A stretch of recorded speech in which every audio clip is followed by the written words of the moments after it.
తమిళనాడులో భారీ అగ్ని ప్రమాదం సంభవించింది. డీజిల్తో వెళ్తున్న గూడ్స్ రైలులోని 4 వ్యాగన్లలో మంటలు చెలరేగాయి. తిరువల్లూరు రైల్వే స్టేషన్ సమీపంలో ఘటన చోటు చేసుకుంది.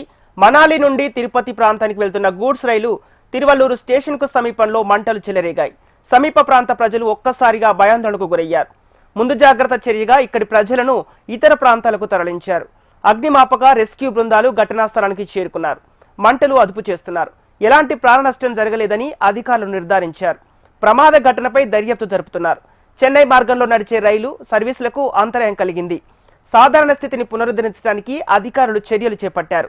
చెన్నై నుండి బయలుదేరే 8 రైళ్లను రద్దు చేశారు. మరో 5 రైళ్లను దారి మళ్లించారు.